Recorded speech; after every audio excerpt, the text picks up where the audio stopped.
Hello everybody, I hope you're well. In this session, Clyde Sensei talks about how we can take movements that we've already committed firmly to our muscle memory and recycle them and reuse them in a number of different ways, which is a very, very useful skill to have.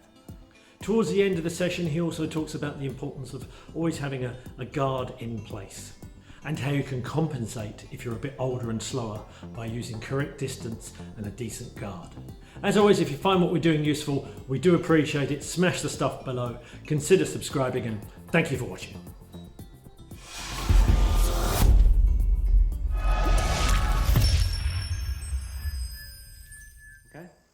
Okay, so last camp I also looked at some of the basic techniques that we use for simple movements that are also very effective in terms of blocks. And can I grab you please, Jason?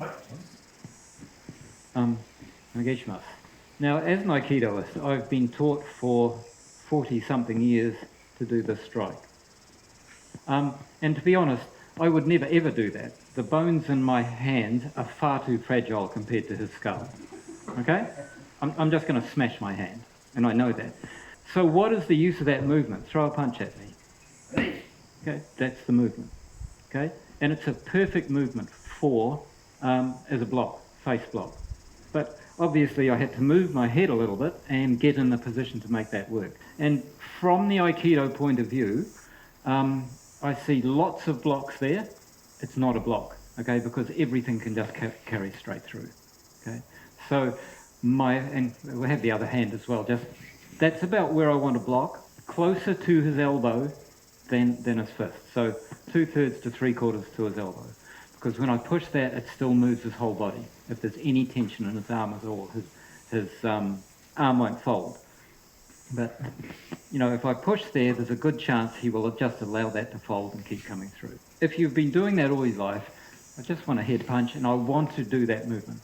And generally I will move slightly back because I'm expecting him to push with his punch. And the other thing is I'm old and slower. And it's easier for me to move back a little bit because it gives me a bit of time to think about what I'm doing. Okay, so I tend to do that. Okay, another punch.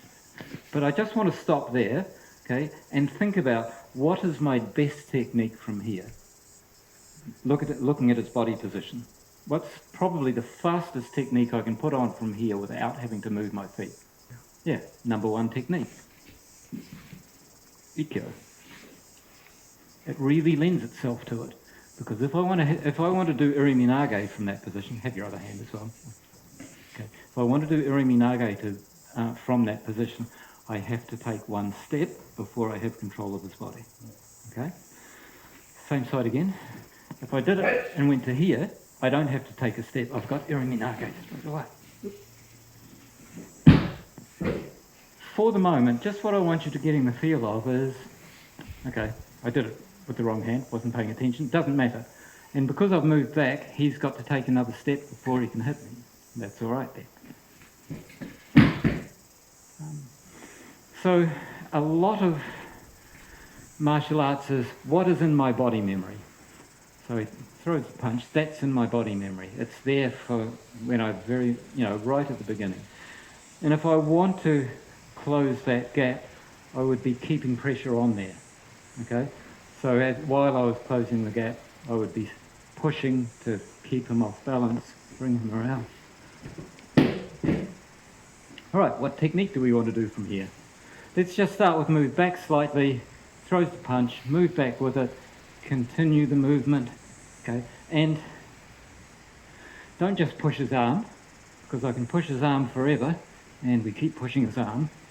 Okay, so I want to, okay, as soon as I get the contact, I want to be